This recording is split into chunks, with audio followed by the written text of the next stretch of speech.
Y no sé si alguno de ustedes, no sé si podemos ir a la palabra de Dios y podemos ver a través de los evangelistas, cuando ellos narran ese acontecimiento de la aparición del Señor Jesús, aunque Él ya les había dicho a sus discípulos que era necesario y que iba a ser aprendido por los religiosos, los sacerdotes y de aquellos tiempos, y que iba a ser golpeado y que iba a ser crucificado en una cruz con los criminales. Él ya lo había anunciado, los profetas en el Antiguo Testamento lo anunciaban, pero no sé en tu caso, quiero preguntarte, cada vez que recuerdo a un misionero que en otro país, cada vez se dice que ese misionero, cada vez que presentaba el mensaje de salvación, cada vez que hablaba de Jesús, de su Salvador, cada vez que tenía que abrir las Escrituras para mostrarle a las personas lo que Jesús hizo en la cruz del Calvario, ese hombre lloraba y no podía contener sus lágrimas, porque él decía a las personas, no sé si ustedes, sus almas no puedan llorar, sus almas no ser impactados por la palabra de Dios y por lo que Jesús hizo en la cruz del Calvario, por lo que el Padre Celestial estuvo dispuesto a hacer por nosotros los pecadores. Porque la Biblia dice que todo el castigo que Él recibió, cada golpe, cada escupitajo, cada palabra deshonesta, cada blasfemia que le dijeron al Señor Jesús, todo eso dice la Biblia que Él enmudeció su boca como cordero. No abrió su boca. Él llevó nuestras iniquidades, llevó nuestra carga. Dice el profeta Isaías, fue molido por nuestros pecados, fue molido por nuestras transgresiones. El castigo de nuestra paz fue sobre Él. Dice Isaías, y por su llaga fuimos sanados. Yo no sé si se pueda tener paz o tranquilidad. Alguien que diga, Jesús es mi Salvador. Alguien que diga, Jesús es mi Señor. Alguien que diga, yo rendí mi vida a Cristo. Yo entregué mi vida a Cristo porque Él es el único camino al cielo. Yo no sé si esa persona, no creo que pueda tener tranquilidad de estar en este mundo perdido. El mundo entero está bajo el maligno y no será afectado por la preciosa palabra de Dios. Dice la Biblia que estamos en este mundo, pero ya no somos de este mundo, por la gracia de Jesús. Y cuando el apóstol Pablo escribe a los romanos en el capítulo 6, una vez más, Dios quiere que tú y yo aprendamos. Dios quiere que tú y yo, los que decimos ser hijos de Dios, los que decimos que Jesús es el Señor, los que decimos que el Evangelio llegó a nuestras vidas, los que decimos que por la gracia de Jesús somos salvos, porque la salvación es por gracia, no por obras, para que nadie se gloríe. Dios quiere que tú y yo entendamos, hermano, el sentido o la aplicación o lo que Dios quiere decir, la Biblia quiere decir, cuando entregamos nuestra vida a Cristo. Y yo creo que hoy es un día muy oportuno para recordarlo. Muy oportuno para recordarlo. Estamos en este mundo, pero somos peregrinos. Vamos de paso, por la gracia de Jesús. Nada hemos traído, dice la Biblia. Y sin duda, nada habremos de llevar, dice la Biblia. Así que teniendo sustento y abrigo deberíamos estar contentos. Cantamos ese precioso himno, Mansión Yo Quiero, pero yo creo que a veces mentimos con nuestros labios. Porque dice una estrofa, ¿recuerdas el himno de Mansión Yo Quiero? Y dice una estrofa de ese himno, estoy contento aquí en la tierra con mi casita de poco valor, y no es cierto. No estamos contentos, no tenemos contentamiento, estamos afanados en este mundo. Nuestras metas y nuestros propósitos principales están en el mundo, no están en las cosas de Dios. Y estamos arrastrados por la vanagloria de este mundo, las corrientes de este mundo, ¿no? Pensando como el mundo, viviendo como el mundo, actuando como el mundo. El mundo se sacude cada vez que hay una mala noticia, ¿a poco no? El mundo me refiero a las personas que no son cristianas. Ellos tienen razón de estar preocupados. Ellos tienen razón de estar angustiados. Ellos tienen razón de estar viendo en los periódicos, en las noticias, viendo qué va a acontecer en el mundo. Ellos tienen razón porque están sin Cristo, sin esperanza y sin Dios. Pero tú y yo, o todo aquel que dice ser hijo de Dios, no debemos estar preocupados por eso. Debemos estar ocupados en lo que Dios dice y lo que Dios quiere. El mundo es como una competencia. El mundo es como una competencia. A ver quién tiene más, a ver quién puede más, a ver quién logra más, ¿verdad? El mundo. Y no solo eso, el mundo está tan corrompido, este mundo, tan corrompido, ¿verdad? Que la Biblia dice Jesús, nuestro bendito Salvador, le dijo a los discípulos lo que iba a acontecer en el futuro. Y le dijo a los discípulos y a todos los que ya habían creído en él, les dijo, y aquí está escrito en su bendita palabra, ¿no? Está escrito, les dijo que iba a haber guerras, iba a haber pestes, desastres naturales, pero no solo eso. El Señor Jesús les dijo, y por haber crecido la maldad en el mundo, el amor de muchos verdaderos cristianos, el amor de muchos verdaderos hijos e hijas de Dios, el amor de muchos se va a enfriar. Se va a enfriar. Necesitamos todos los días, hermanos, ponernos en un sentido figurado, medirnos nuestra temperatura espiritual. Todos los días necesitamos medirnos nuestra temperatura espiritual. No sea que estemos fríos. ¿Recuerdas lo que el Señor dice en el Apocalipsis, el mensaje a las 7 iglesias? ¿Recuerdas lo que el Señor le dice a la iglesia de Éfeso? Una iglesia que en ese periodo fue una iglesia bíblica, una iglesia ferviente, una iglesia que predicaba el evangelio, una iglesia que fue un impacto en esos tiempos a todas las gentes que vivían y lejos aún a los rodeos. Y la iglesia de Éfeso en una época llegó a ser una iglesia tan bendecida por Dios, una iglesia que en medio de las tribulaciones y de las aflicciones y de la persecución se mantuvieron firmes, una iglesia que se mantuvieron firmes siempre en todo momento, confiando en Dios. Pero cuando escribe Juan, por orden de Dios, el mensaje del Apocalipsis a las iglesias, le dice a la iglesia de Éfeso, tengo contra ti, que has dejado tu primer amor. Se había alejado, se habían enfriado. Habían dejado de hacer lo correcto. Y parece ser que se estaban volviendo los hermanos de aquella época, se estaban volviendo como el mundo. Se estaban volviendo. ¿Y qué decir de la iglesia de la Odisea? El Señor le dice, la iglesia de la Odisea decían, somos ricos, no tenemos necesidad de nada. No tenemos necesidad de nada, decía la iglesia de la Odisea. ¿No? Estamos bien. Y probablemente si tenían un edificio muy grande, tuvo que haber sido un edificio muy bonito, muy adornado. Y probablemente si tenían muchas bancas o sillas, probablemente se llenaban hasta el final. Digo probablemente porque no hay suficiente evidencia para afirmar eso. Pero ellos decían, la iglesia de la Odisea decía, somos ricos y estamos bien. Eso decían ellos. Porque el Señor les dice, tú dices que eres rico y que no tienes necesidad de nada. Pero yo te digo que eres pobre, miserable, ciego y estás desnudo. Y lo más terrible que creo, esas cosas eran terribles que estaba viendo la iglesia de Éfeso. Lo más terrible creo que era lo siguiente. Le dice a la iglesia de Éfeso, he aquí yo estoy a la puerta. El Señor estaba tocando a la puerta de Éfeso. ¿Y sabes por qué estaba tocando a la puerta de Éfeso?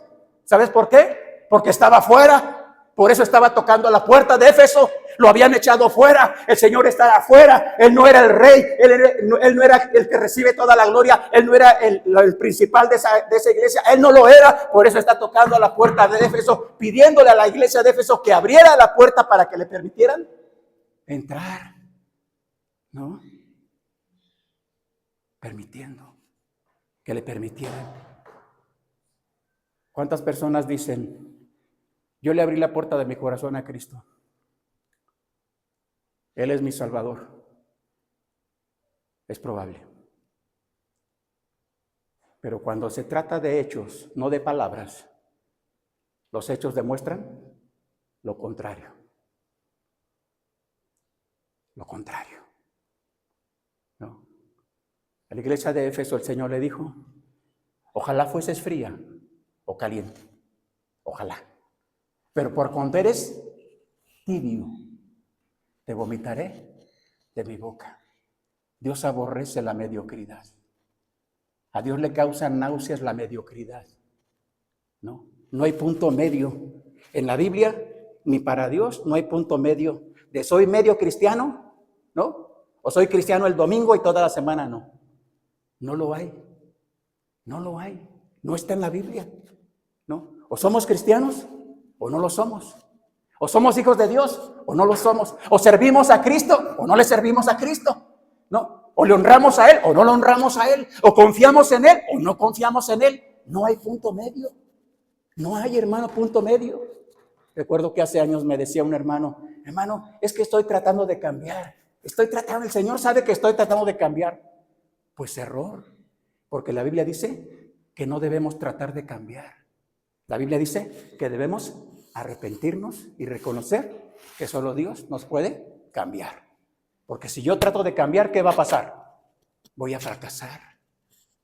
Voy a fracasar, ¿no? Voy a fracasar porque estoy tratando de cambiar yo en mis fuerzas y a mi manera, ¿no? No como Él lo quiere hacer. Ayer platiqué un poquito con nuestro hermano Carlos y Karen y me comentaron algo. Yo esperaba que estuvieran hoy aquí porque me platicaron algo y tomé la oportunidad para decirle a Carlos y a Karen, muy bien, va a venir alguien importante para ustedes a visitarlos.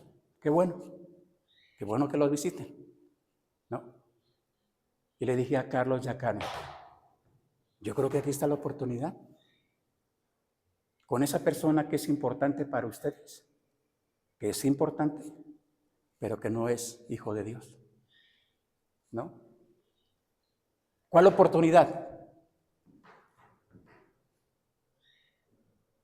Pues de mostrar quién es más importante para nosotros, ¿o no? ¿Quién es más importante para nosotros? ¿Quién? Decimos que Dios, ¿no? Entonces, no están aquí. Yo creo que es claro quién es más importante para ellos, ¿no? Y entonces se cumple lo que dice la Biblia. El conocimiento envanece. Puedes saber mucho de la Biblia. Puedes estudiar muchos libros. Podríamos estudiar la teología y la hermenéutica y la homilética y todas esas herramientas buenas, porque son buenas herramientas si las usamos correctamente, pero cuando se trata de poner todo eso en práctica y hacemos lo contrario, ¿somos hallados qué? ¿Somos hallados qué? Falsos.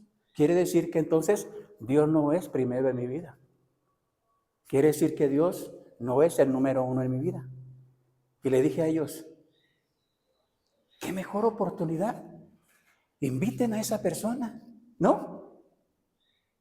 Y yo vi que se sorprendieron, ¿verdad? Pero ¿acaso no dice la Biblia, no dice la palabra de Dios? Y estoy seguro que algunos de ustedes se lo saben de memoria. No dice la palabra de Dios, lo que para nosotros es imposible, para Él, ¿todo es qué? Y no decimos que Dios sigue siendo el mismo ayer, hoy, por los siglos, sigue siendo todopoderoso y que Dios puede resucitar muertos y puede sanar leprosos y puede levantar a paralíticos y Él sigue siendo el mismo porque el poder de Dios no ha menguado, dice Isaías capítulo 59, el brazo de Jehová no se ha debilitado ni ha menguado, no se ha debilitado. Y entonces, no confío en que Dios puede hacer en su corazón la obra y decir, es más, si hubieran ido de espaldas, bueno, a lo mejor yo también, ¿verdad? No digo que soy muy espiritual. ¿Por qué no invitas a esa persona que parece imposible que Dios obre en su corazón? ¿Por qué no lo invitas? ¿Por qué? ¿Sabes por qué? Porque nosotros ya asentamos. No va a venir. No va a querer. No, me va a decir que no. No, de seguro me va a poner 1000 pretextos. ¿Y sabes quién es el primero que está poniendo obstáculo? Tú y yo. Somos los primeros que estamos poniendo obstáculo. Cuando nuestra oración debería de ser, Señor, tú lo puedes hacer. Tú sí lo puedes hacer. Tú puedes cambiar a cualquier persona, ¿no? Si tienes control sobre todo el mundo, el sol, la luna, las estrellas, las galaxias, ¿no? Tú sigas alimentando a toda tu creación, las aves, ¿no? Los peces del mar, ¿no? Dice el salmista, los ríos todos van al mar y el mar no se llena. Aunque a veces hay catástrofe, ¿verdad? Pero Dios está bajo el control de todo eso. Entonces, ¿acaso Dios no podrá? Si Jesús caminó sobre las aguas, el Señor Jesús, si el Señor Jesús sanó a los ciegos, a los cojos, a los paralíticos, y algunas personas recibieron sanidad de Jesús con tan solamente tocar un poco una parte de sus vestidos, y fueron sanados, ¿no? ¿Y tú y yo? ¿Acaso no estamos hablando de otro Jesús? ¿Acaso el Jesús de la Biblia nos sorprende en sus milagros? Cada vez que leemos la Biblia o vamos a la Biblia, nos sorprenden y nos maravillan. ¿Pero acaso no es el mismo Jesús que hoy proclamamos, hermano? Es el mismo Jesús.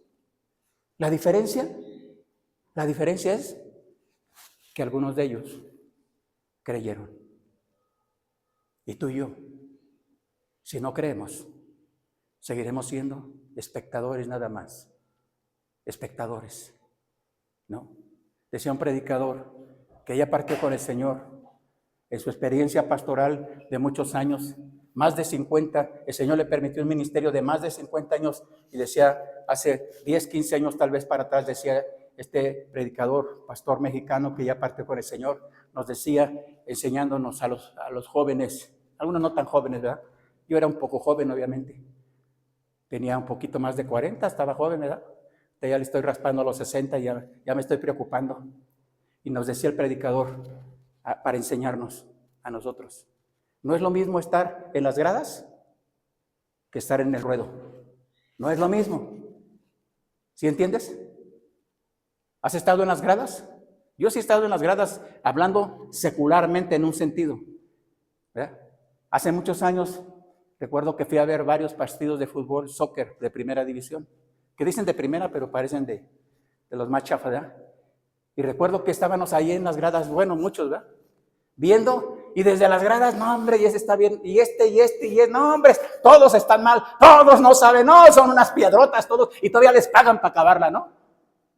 Pero que nos hubieran dicho, a ver, muy bien, bájate, ¿verdad? A ver, métete tú, ponte un uniforme y métete tú, ¿es lo mismo? ¿Sí es lo mismo? ¿Verdad que no es lo mismo? El cristianismo, algunos lo ven así. Desde las gradas, unos ven la vida cristiana, observan la vida cristiana, observan y ven muchas cosas y muchos errores, faltas, etcétera, pero no es lo mismo. Bajarnos a las gradas para vivir la vida cristiana, ¿no? Como Dios quiere que vivamos la vida cristiana. Enfrentando las adversidades, las realidades y enfrentándonos a lo que todo este mundo nos presenta y a lo que Dios mismo dijo que nos teníamos que enfrentar. Dice Romanos capítulo 6, dice la palabra de Dios, Pablo, guiado por el Espíritu de Dios, instruido por el Espíritu de Dios, para que escribiera toda la carta de los Romanos es una carta doctrinal, es decir, la mayoría de las doctrinas bíblicas que están obviamente en toda la palabra de Dios, pero la carta a los Romanos es una carta doctrinal. ¿Qué significa que es una carta doctrinal? Bueno, que estas enseñanzas que menciona Pablo en esta carta, en otras también, pero especialmente en esta, toca de una manera muy especial las doctrinas fundamentales de la vida cristiana. Fundamentales, ¿por qué? Porque son el fundamento que no debe ser removido, el fundamento que debe permanecer, ese fundamento que debe ser sólido, que Dios lo puso y que ahí está, y por eso nos dice la palabra de Dios: y si alguno edificare sobre el fundamento, el cual es Jesucristo, oro, plata, piedras preciosas, madera, hojarasca, la obra de cada uno será manifiesta. A eso se refiere en parte Pablo cuando escribe esta carta a los romanos, y dice en el capítulo 6, para recordarnos una vez más, dice el apóstol Pablo: ¿qué pues diremos? ¿Perseveraremos en el pecado para que la gracia abunde? Está usando una pregunta, ¿verdad? Nos está preguntando: ¿qué pues haremos? ¿Perseveraremos en el pecado para que la gracia abunde? Es decir, debemos pecar más y más para que la gracia de Dios abunde en nosotros. Y nos da la respuesta, dice en el versículo 2, en ninguna manera. Porque los que hemos muerto al pecado, ¿cómo viviremos aún en él? Hermano, se puede morir. Se puede morir, literalmente, morir físicamente y a la misma vez vivir. ¿Se puede? ¿Verdad que no se puede? ¿O sí se puede? Morir físicamente y de rato estar uno vivo otra vez. No se puede. Se necesita un acto sobrenatural de Dios. Se necesita. Pero dice Pablo, ¿sabías que uno de los romanos, en el Imperio Romano, tenían una serie? Los romanos eran sumamente crueles en los castigos para los criminales, los delincuentes, etcétera, y para sus enemigos. Y uno de los castigos que los romanos hacían para las personas que cometían delitos graves, uno dice la historia, ¿sabes qué hacían? A una persona que mató a otra persona, la mató, ¿sabes qué hacían los romanos? A la persona que mató se la amarraban, el cadáver se lo amarraban de frente, amarrado de frente, no en la espalda, de frente. ¿Te puedes imaginar? Hasta que ese cadáver de ese muerto, obviamente, se iba, ¿qué? Descomponiendo, pudriendo. ¿Y qué crees que pasaba con el que estaba vivo y que había matado a esa persona? ¿Qué crees que pasaba? ¿Podía comer? No podía comer porque tenía aquí un cadáver aquí amarrado enfrente, no en la espalda. ¿Te imaginas? Ese era un castigo de los romanos para el que había matado a una persona. ¿Cómo te suena? ¿Cruel? ¿Cruel, verdad? ¿Sabes, hermano? Esa figura que menciona la Biblia es como si nosotros, tú y yo, o los que decimos ser cristianos, hijos de Dios, estuviéramos cargando un cadáver. Ya se murió. Como si estuviéramos cargando un cadáver en nosotros. Por eso Pablo dice, ¿no sabéis que todos los que hemos sido bautizados en Cristo Jesús? Sí, estás hablando del bautismo bíblico, pero está hablando primero antes, porque el bautismo bíblico no es para salvación. El bautismo bíblico es como testimonio, es una ordenanza que el Señor dio a su iglesia, es dar testimonio. La persona que se bautiza, hombre, mujer, joven, adulto, cumple con la ordenanza del bautismo, está dando fe públicamente de haber creído en Cristo y a través de la muerte, sepultura y resurrección a una vida nueva. Pero la vida nueva no comienza con el bautismo bíblico. La vida nueva comienza de acuerdo a la palabra de Dios. ¿Comienza cuándo? Cuando recibimos a Cristo como nuestro Salvador, cuando le abrimos la puerta de nuestro corazón, cuando invocamos el nombre de Jesús para salvación y entregamos nuestra vida. Ahí comienza la vida nueva, una nueva vida en Cristo. Y Pablo le recuerda, a través del bautismo bíblico, somos sepultados juntamente con él, versículo 4, para muerte por el bautismo, a fin de que como Cristo resucitó de los muertos por la gloria del Padre, así también nosotros andemos en vida nueva. El año pasado, el Señor nos permitió ver que Sammy y Abby obedecieran la ordenanza del bautismo bíblico. Y yo creo que debe ser para la iglesia, debe ser un gozo y una bendición ver que personas rinden su vida a Cristo y están dispuestos a obedecer a Dios, ¿no? En la ordenanza del bautismo, también en otras cosas que son importantes, pero en esta ordenanza. Y tal vez tú no lo recuerdas a lo mejor, pero yo especialmente le di gracias a mi Dios. ¿Sabes por qué? Porque no es común en las iglesias que jovencitas, solteras, jovencitas, hombres o mujeres solteros, muy jóvenes, porque Abby, ¿tienes cuántos, Abby? ¿17? ¿18? Te estoy haciendo más chiquita, ¿verdad? Y tú ya quieres hacer adulto, ¿verdad? 18. Bueno, el año pasado sí tenías 17, ¿verdad?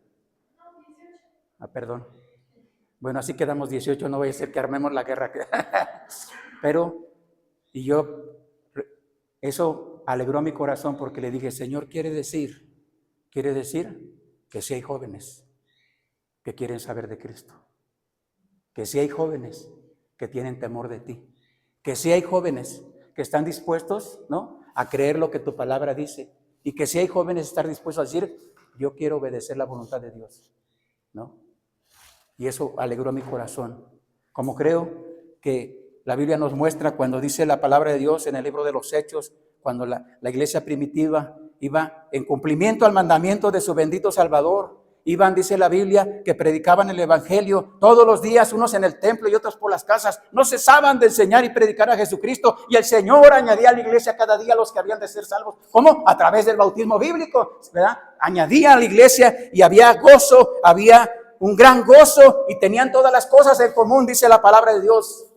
En ese periodo hermoso que nos muestra no solo el relato bíblico, sino nos muestra también, recuerdo que hace tiempo leí el testimonio de Carlos Spurgeon cuando él decidió bautizarse. Él venía, su papá, su abuelo era un predicador, pero no bautista, de un otro grupo cristiano llamado congregacionalistas. Creo que todavía existen hoy en el mundo, pero su abuelo y su papá de Carlos Spurgeon tampoco era bautista, era un pastor, era un misionero, ya obviamente tenía más hijos. Y recuerdo, dice el que escribe el testimonio de Carlos Spurgeon, dice Carlos, yo siendo joven empecé a indagar en lo que había de las escrituras y empecé a indagar cuál era realmente el bautismo que se acercaba más al bautismo bíblico, y encontré a través del estudio y de analizar y de meditar y de buscar en documentos, encontré que fueron los bautistas los que se acercaban al principio bíblico. ¿Y sabes quién bautizó a Carlos Spurgeon? Un pastor bautista. Y narra el testimonio de él, narra que cuando Carlos Spurgeon recibió el bautismo bíblico a la edad, cerca de la edad de 16 años de edad, tenía cerca de 16 años de edad, Carlos, y dice Carlos, fue el evento más maravilloso que pude experimentar. Lo hizo en un río, a orillas de un río, y dice él, mi mente volaba, mi mente me imaginaba a mi bendito Salvador en el río Jordán, cuando Juan lo bautizó. Que el Señor le dijo a Juan, es necesario que cumplamos con toda justicia. Y Carlos consideraba él un gran privilegio el haberse bautizado, cumplir con esa ordenanza que el Señor dio a su iglesia, ¿verdad? Y para él fue una gran bendición en su vida. Dos cosas que quiero compartirte para terminar. De acuerdo a la palabra de Dios, de acuerdo a la Biblia, una vida o una persona que diga que Jesús es su Salvador, que diga que Jesús es su Señor, tuvo que haber rendido por lo menos dos cosas: rendido de manera absoluta, rendido de manera total, rendido como la palabra de Dios lo enseña, una verdadera rendición, un verdadero sometimiento a la palabra de Dios, porque dice la Biblia en Mateo capítulo 13, cuando el Señor Jesús les está enseñando a los discípulos y a más personas una parábola, la parábola del sembrador. Has escuchado, has leído la palabra del sembrador, y dice el Señor Jesús a través de esa parábola, ¿no?, que el sembrador salió a sembrar y una parte de la semilla cayó a la orilla del camino, otra parte cayó entre pedregales y otra parte de la semilla cayó entre espinos, pero otra parte cayó en buena tierra. Y entonces después les explica la parábola a los discípulos, y esa parte de la semilla que cayó en esa tierra que fue fértil, esa tierra que produjo fruto, un fruto verdadero a 30, 60 y a 90 por uno, esa tierra se refiere, Señor, a una verdadera vida consagrada, a un corazón consagrado, A una persona, no solamente que de manera emocional o circunstancial o en un momento rindió su vida a Cristo, sino que lo hizo de manera absoluta, total. A eso se refiere Pablo cuando dice allá en Romanos 6, presentaos a Dios, presentaos a Dios. Y esta palabra que usa el apóstol se refiere a eso, porque esta palabra presentarnos delante de Dios significa ponernos a disposición de Dios. O de otra manera también decirlo es someternos a la autoridad de Dios en todas las áreas de nuestra vida. A eso se refiere. En la guerra, en la antigüedad, la guerra, cuando peleaban los ejércitos uno contra otro, peleaban. Entonces, un ejército que iba menguando, el ejército que ya veía que ya no quería pelear porque ya veía que iba a ser conquistado, se rendía, sacaban su banderita y se rendían. Y eso significaba entonces que esos que sacaron su banderita y se rindieron, significaba que entonces iban a someter al otro ejército a todo lo que ellos disponieran, a todo lo que ellos quisieran y hacer de manera absoluta la voluntad de los otros. A eso se refiere. A eso se refiere cuando dice el Pablo, preséntate a Dios. Presentémonos a Dios. ¿Cómo? Rendidos. Sometidos a su voluntad. No. Número 1.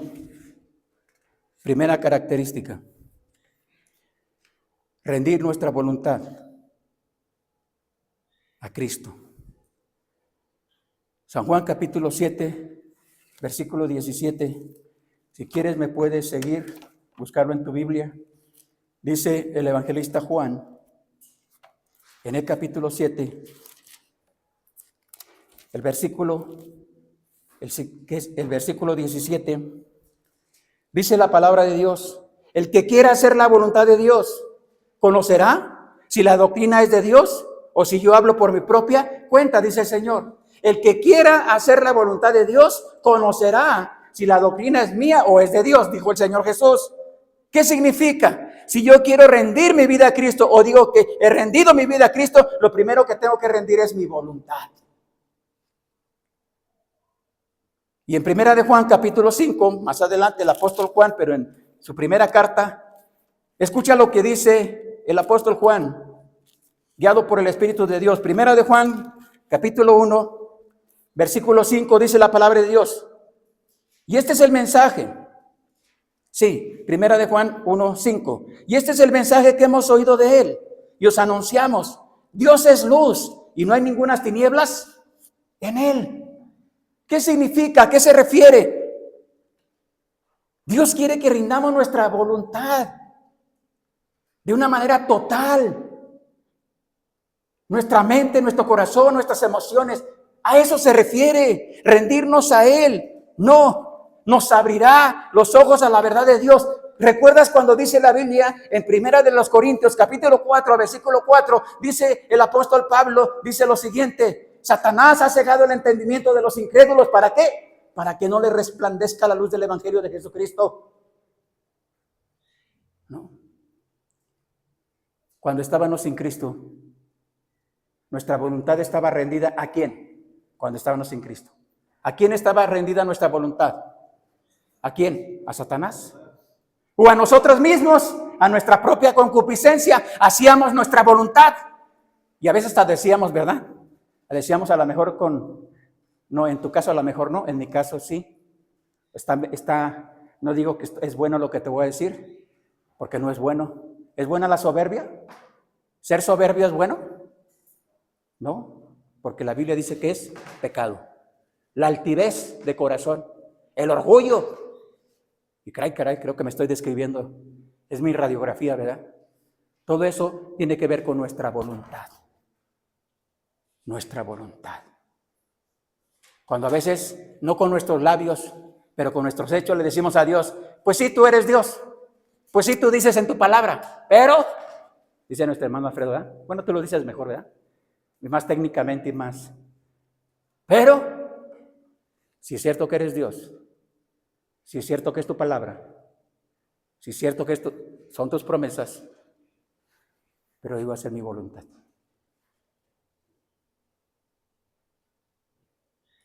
No queremos rendir nuestra voluntad a Él. O queremos rendir, o queremos solamente entregar algunas cosas. No todo, algunas cosas, ¿no? Y con Dios no es así. Con Dios es todo. ¿Recuerdas el primer mandamiento? El primer mandamiento dice, ¿no? Sí que Él es Dios, pero dice, si quiere, me vas a amar, o el que quiera amarme, me va a amar con todo su corazón, con toda su mente, con todas sus fuerzas. Creo que esta mención el alma también me da, pero dice, con todo. ¿Qué implica eso? Todo, no una parte. Por eso debemos tener cuidado y analizar, rendir, presentar, ponernos a disposición de Dios. En otras palabras, rendirnos a Dios completamente para que Él haga de nosotros lo que sea su voluntad y nos use como a Él le plazca. Decía un joven que fue al Instituto Bíblico para prepararse y servir a Dios. Él quería servir a Dios, pero decía él en su oración, Dios, África no.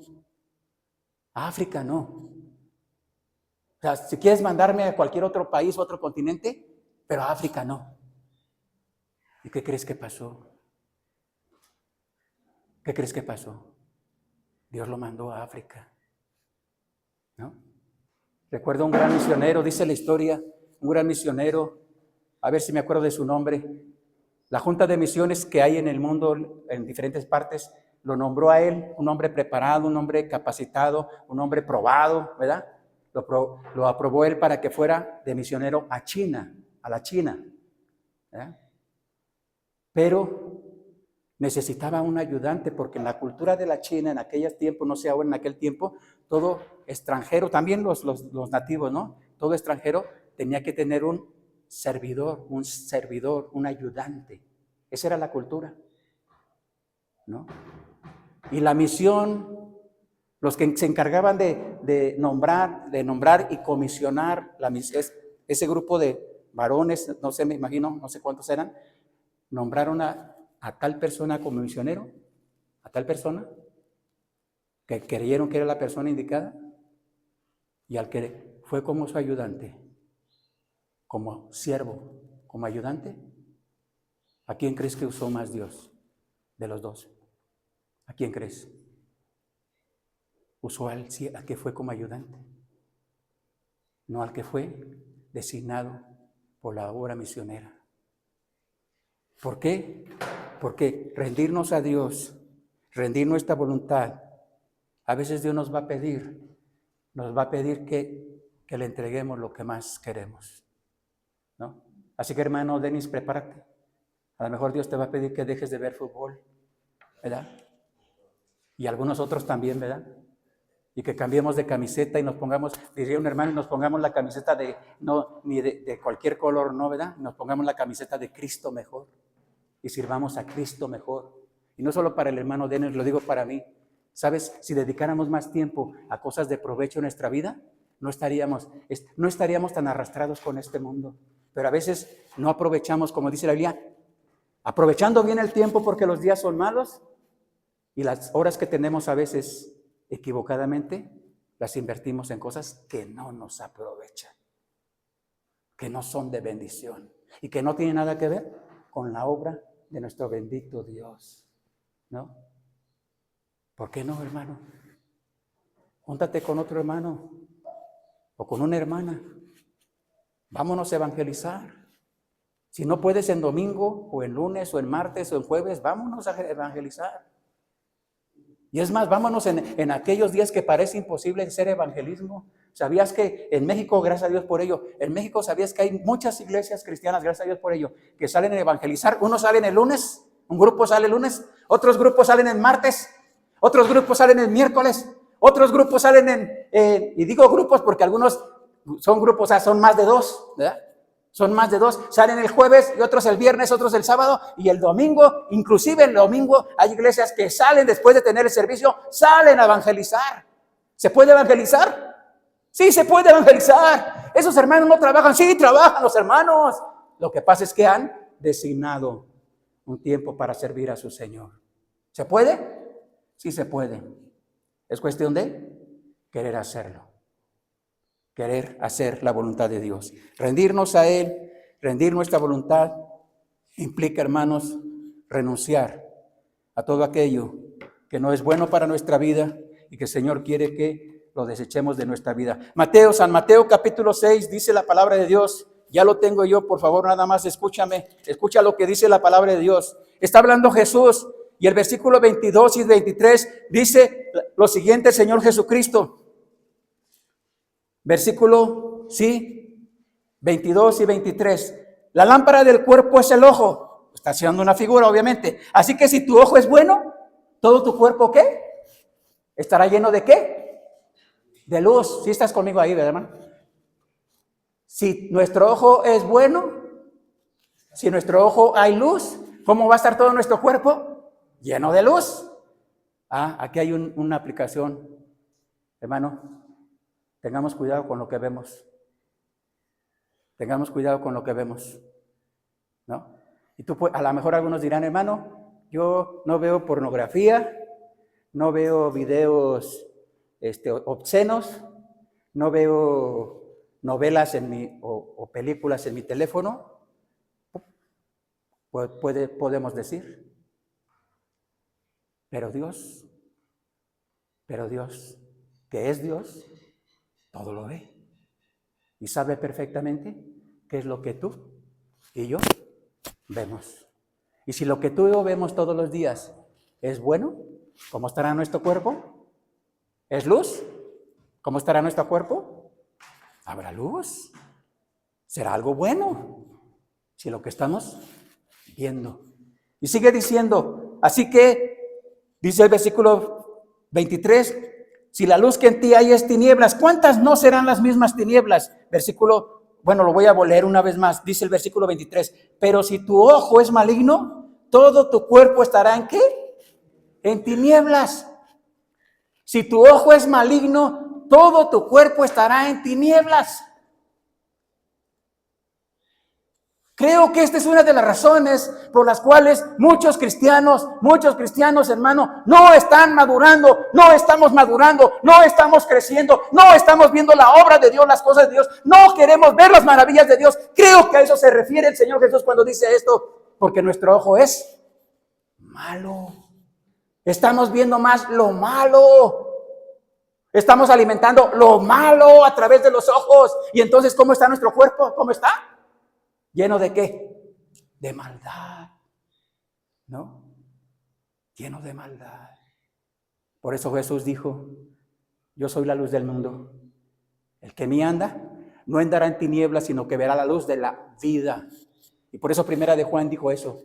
En el versículo 5, ¿lo recuerdas? Cuando Jesús dice cómo debemos andar. ¿Cómo? Como hijos de luz. Luz. Mirando lo correcto para poder hacer lo correcto.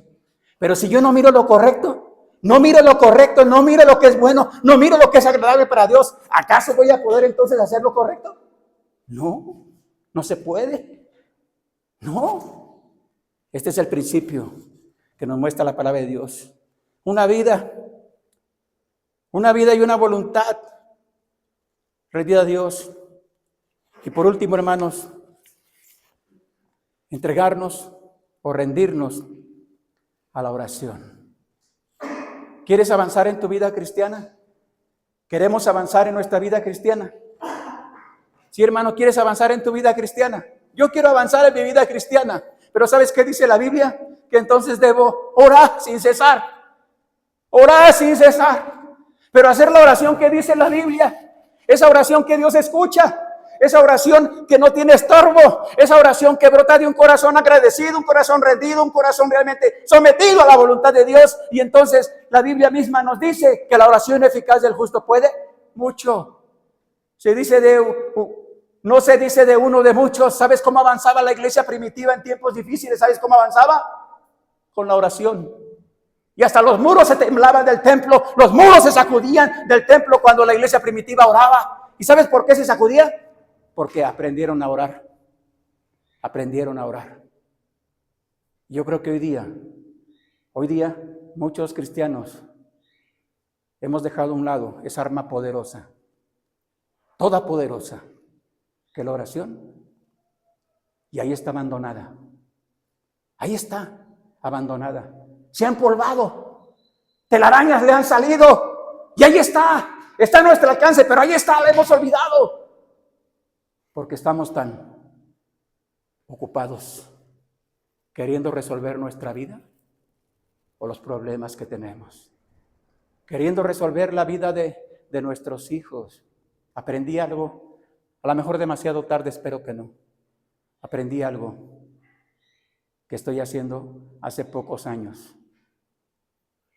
Lo estoy haciendo todos los días. Te invito para que lo hagamos. Los que tenemos hijos que son mayores de edad y que no están en la vida cristiana. Hagámoslo. Oremos por ellos. Hermana Hortensia, ya no hable con Hortensia. Digo, con hermana Connie, ya no hable con Hortensia. No hable con ella. No hable con ella. ¿Sabe qué haga? ¿Qué hagamos? Oremos por ella. Oremos por ella. Oremos. Se dice de un hombre que quería que su familia se convirtiera a la vida cristiana. Y ese hombre oraba todos los días. Todos los días. Y ese hombre llegó al punto de orar 17 horas corridas de rodillas. 17 horas seguidas de rodillas. Y Dios le concedió que su familia rindiera su vida a Cristo. Es mucho, hermano, 17 horas. No, hermano. No comiences con 17 horas. Comencemos con 1 hora de rodillas, donde nadie te ve. Porque si lo hacemos delante de la gente, la gloria de la gente vamos a recibir. ¿Qué dice la Biblia? Cuando quieres orar, entra, ¿no? En tu cuarto, en lo privado. Y tu Padre que escucha en lo privado, te va a recompensar en público. ¿Sabes cómo se avanza más en la vida cristiana? De rodillas. De rodillas. Orando. ¿Te quieres esperar que mañana te digan, tu hijo tiene cáncer, tu hija tiene leucemia, o tus hijos, también mis hijos, andaban en un lugar, tuvieron un accidente y murieron, o están gravemente heridos? ¿Te quieres esperar? Porque eso va a llegar, hermano. Va a llegar, tarde o temprano va a llegar. Un accidente, una enfermedad, la muerte va a llegar y no es una amenaza, va a llegar a cualquiera de nosotros, incluyendo al pueblo cristiano, ¿no? Te compartía, creo que la semana pasada te compartía, yo conocí a Diana y Diana murió. Y no murió por casualidad, murió para que se cumpla lo que dice la palabra de Dios, porque la paga del pecado es la muerte. La paga del pecado es la muerte. Y yo no creo que Diana haya sido la peor criminal, no lo creo, ni sé, ni investigué, ni tengo por qué investigar, pero lo que sí sé es que Diana no quiso servir a Cristo, no quiso, y ya se fue. Su papá me decía ese día en la funeraria, su papá me decía, mi hija se me adelantó, y quise hablar con él, pero me detuve. Me detuve y no quise hablar con él. Mejor estoy orando con él, porque su papá, que se llama Miguel, lo conozco de muchos años, está atrapado por las drogas, el alcohol, y anda como indigente. Yo lo he visto en Casablanca, lo he visto en Lomas, lo he visto por acá, anda como indigente. Mira cómo es el pecado, ¿verdad? Mira cómo es Satanás de astuto. Atrapa a las personas para hacerles un bien, ¿sí? Para darles felicidad, ¿sí? Para darles todo lo que les prometió, ¿sí? Para eso. Así es Satanás, así es el pecado. Atrapa a las personas hasta destruirlas, acabar con ellas. No, yo espero que a Miguel y Amparo, que es su mamá, tengan un encuentro de salvación. Lleguen a tener un encuentro de salvación con el Señor Jesucristo antes de que vengan más cosas peores a su vida. Diana era su hija mayor y Abigail, su segunda hija, menor obviamente, solo tuvieron esas dos, que yo sepa, solamente tuvieron esas dos hijas. Y quiero terminar, hermano, diciéndote lo siguiente, con esto. Una vida rendida a Dios, si rendimos nuestra voluntad, entonces vamos a poder experimentar, hermano, lo que dice la Biblia. Cuando el Señor Jesús declaró: yo he venido para que tengan vida y para que la tengan en abundancia. Algunos no lo entendieron, algunos no comprendieron, algunos tal vez se precipitaron, pero cuando vamos a la palabra de Dios y encontramos que Dios nos muestra a qué se refiere cuando el Señor Jesús dijo: yo he venido para que tengan vida y la tengan en abundancia, y entonces podemos, hermanos, experimentar el verdadero gozo de nuestra salvación. ¿Recuerdas cuando en el Salmo 51 David el rey había perdido el gozo de su salvación? Estaba angustiado, estaba orando, se había presentado delante de Dios hasta que le presentó su pecado y le dijo a Dios que lo limpiara, que lo perdonara, que lo redimiera, y Dios lo perdonó, porque David le pidió a Dios: vuélveme el gozo de tu salvación y espíritu noble me sustente. Y Dios le devolvió el gozo a David. Y no solamente a David, hermano, una vida rendida a Dios producirá en nuestro corazón un verdadero gozo. Cuando leas tu Biblia tendrás gozo, cuando ores tendrás gozo, cuando evangelices tendrás gozo, aun cuando pases por tribulaciones por causa de Jesucristo. Mira, si mañana, no espero que mañana te pase a ti, pero si mañana no tienes dinero para cumplir todas tus responsabilidades, pero tu vida o mi vida están rendidas a Dios, ¿sabes qué vamos a tener? Gozo. No porque no tengamos dinero, no porque no tengamos lo suficiente. ¿Sabes por qué? Porque Dios nos va a dar la salida. Y Dios va a decir: muy bien, ¿no tienes? Muy bien, te voy a enseñar cómo. Y le vamos a decir: sí, Señor, lo acepto. Con gozo, lo acepto. ¿No? Te animo, hermano, el amor en Cristo. El gozo, el verdadero gozo, solo lo experimentan una vida rendida, verdaderamente rendida al Señor Jesucristo, a su bendita palabra y lo que Él dice. Y entonces, ¿recuerdas? Dice el escritor de Hebreos, capítulo 12, dice, hablando del Señor Jesús, estando en la cruz del Calvario, estando pendiente en la cruz, dice el escritor de Hebreos, por el cual el gozo puesto delante de Él, sufrió la cruz menospreciando el oprobio. ¿Qué veía el Señor Jesús ahí en la cruz del Calvario? ¿Qué veía Él ahí en la cruz del Calvario? Si estaba lapidado, si estaba sangrando, si estaba siendo blasfemado. ¿Qué veía el Señor Jesús? ¿Sabes qué veía el Señor Jesús? Todas las personas que iban a rendir su vida, reconociéndole a Él como el único camino al cielo, reconociéndolo a Él como el único mediador entre Dios y los hombres, reconociéndole a Él por la gracia de Jesús como el camino, la verdad y la vida, reconociéndole a Él como nuestro bendito Salvador personal. Él podía ver el gozo, ¿no? Hermano, no, tú y yo podemos ver el gozo, gozarnos en el Dios de nuestra salvación. Lo podemos ver, hermano. Mira, en este mundo seguramente no, probablemente no, pero en las cosas eternas, sí. Porque un día Jesús viene.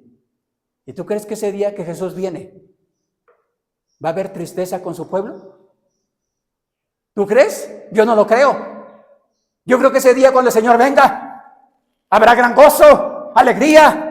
Y si fuéramos judíos, brincaríamos como los judíos, no gritaríamos como los judíos, Entonaríamos alabanzas como los judíos si fuéramos judíos, ¿verdad? Pero definitivamente habrá un gran gozo cuando el Señor venga. ¿Recuerdas cuando Jesús resucitó? Al momento los discípulos tuvieron temor, tuvieron miedo, pero después se llenaron de gozo y lo abrazaron. Bueno, el más atrevido para abrazarlo era Juan, ¿verdad? Juan era el más atrevido para tocar al Señor y estar cerca de Él, pero se gozaron con Él. Porque vendrá tiempo, vendrán días, vendrán promesas, cuando un día nos gozaremos con el Señor. Y será, dice la Biblia, será un gozo por la eternidad, para siempre, para nunca más, hermano, nunca más habrá ni llanto, ni dolor, ni tristeza, porque estaremos en la presencia de nuestro bendito Dios. Quiero hacer una invitación. En el nombre de Jesús, quiero hacer esta invitación. ¿Habrá alguien aquí que diga, mi vida no está rendida completamente a Dios? Mi voluntad no está rendida completamente a Dios. No siento gozo, un verdadero gozo de la vida cristiana, pero hoy quiero rendir mi vida a Cristo.